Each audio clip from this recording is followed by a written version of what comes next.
Hey everyone, I feel drawn today to talk about relationships. Such a sticky topic.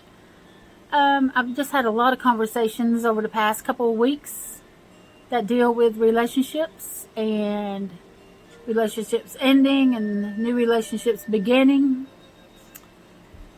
When is love coming in? All of that great, wonderful stuff. And let me tell you about my own journey. So has it been a journey? A lot of mistakes made, but you know what? I don't think they really were mistakes.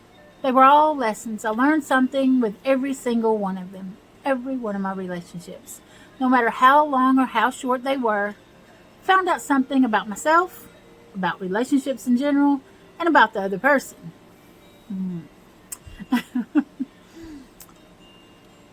But I found out more about myself and what I need and what I want.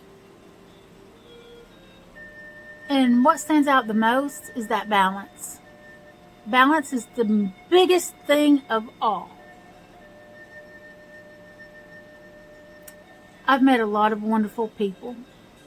A lot of men that are truly wonderful, loving men. They have a lot of love to give. But maybe timing was off. Maybe they weren't in the right place, mind, body, spirit, emotionally, physically, spiritually, all of those ways. And we were just too out of balance to meet up at that time, to come together in a balanced, loving way. When you're out of balance, man, it's not good. It is so not good. You're on that seesaw, right? And most of the time it's one way or the other. When you're on one end and they're way down on the other end, or vice versa, shit don't work.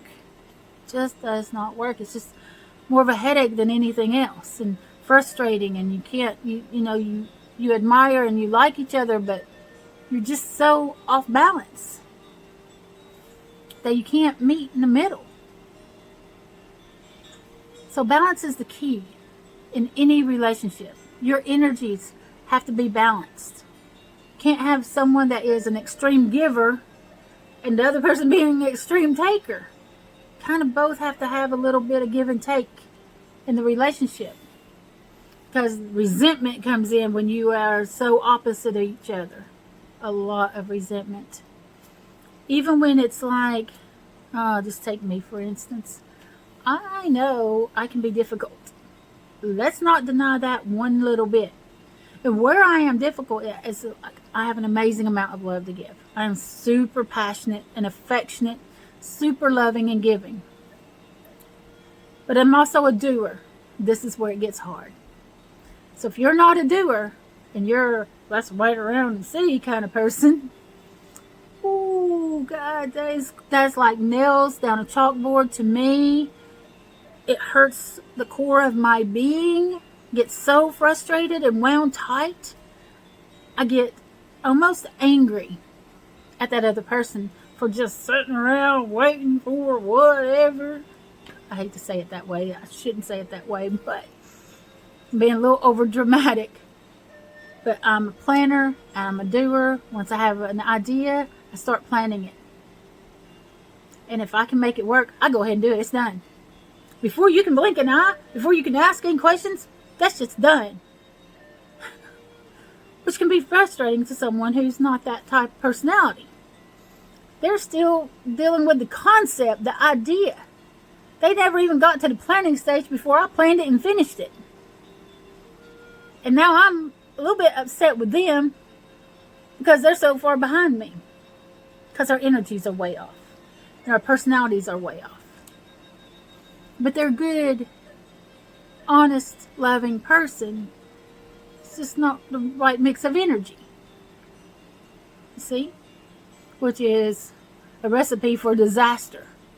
They're going to be frustrated and pissed off at me, and I'm going to be frustrated and pissed off at them eventually. I have, you have that give and take. I understand who I am and the strengths and weaknesses that I have. And if I enter in any relationship, I like to tell them in advance and show them that part of me in advance. Like, look, I'm just going to leave it all out there, because if you want to love me, you're going to have to love all of me. And this is the part that I think you're going to have a problem with. Then I put it out there and show them a little taste of it to see how they're going to deal with it. Because I know myself. I know what frustrates me. I've had enough relationships to know exactly what's going to trigger me, what's going to frustrate me, what's going to make me insane, and what's not. If our energies match, then it's a fabulous time. Oh, we have so much fun because we're both planning and doing and getting things done. We're accomplishing stuff and we're making progress all over the place. Oh, that's where I thrive. That's where, I just go crazy and I enjoy the heck out of it.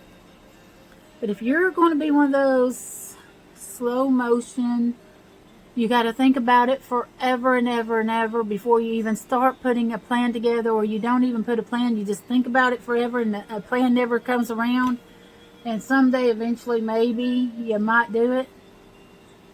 Ooh, that's not me. That's going to kill me. That is going to make me go crazy and lose my mind, and then you're going to hate me. You're just going to think I'm some sort of crazy bitch. I'm just going to be honest. Because I'm opposite you. I'm not a crazy bitch. I might be a little crazy. But I warned you. I told you what kind of person I am. You got to give each other time to see how your energies match. It can be oil and water. Or it can be something that just gels together. Nice. A nice bond between the two of you. That's the kind of relationship you want to look for. The one where you're naturally attracted to each other, and when you come together, it's not oil and water. It's a secure bond.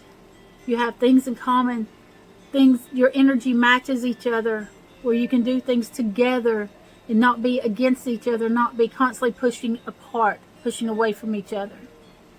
There's a lot of nice, wonderful people you're going to meet on your path as far as relationships go, but just because they're nice, sweet, and wonderful doesn't mean that they're a good match for you. That is a lesson I've learned the hard way. And at the end of the day, what's best is to see it and acknowledge it as early as possible. You got to be honest and upfront with each other. Show each other your truth. Don't be afraid of who you are. And don't be afraid of seeing that other person's truth. You have to see it and accept it. Let them be themselves. Let them show you who they are. And that takes time and patience. Let them show you who they are. I know this video is kind of running long, so we'll try to wrap it up. At the end of the day, I think you understand where I'm coming from.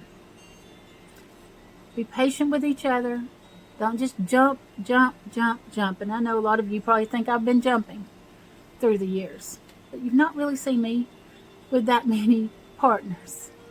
2 or 3. I've been divorced over 5 years, so that's not a lot. So calm down, people. But you have to try them out. Test the waters to see if your energy matches. And if it doesn't, it doesn't. Don't hate each other. Just continue loving each other at a distance. Send each other all the love and support you can. And they will find their match, and you will find your match. But understand and accept that you have to live in reality of who you are and who the other person is. And your energies, if they don't match and they're polar opposites, it's only going to continue over the years to get worse and worse and worse. And you're going to drive each other so far away that you're both miserable again. So why do that? Be patient enough to find the person whose energy matches yours. Have a great day, everyone, and remember, you have the power to create the life you've always dreamed of. You do. Get outside, touch the earth, cleanse your space, do your meditations, and remember that this way, the wolf, the raven, and spirit, we are sending you unconditional love. Mwah.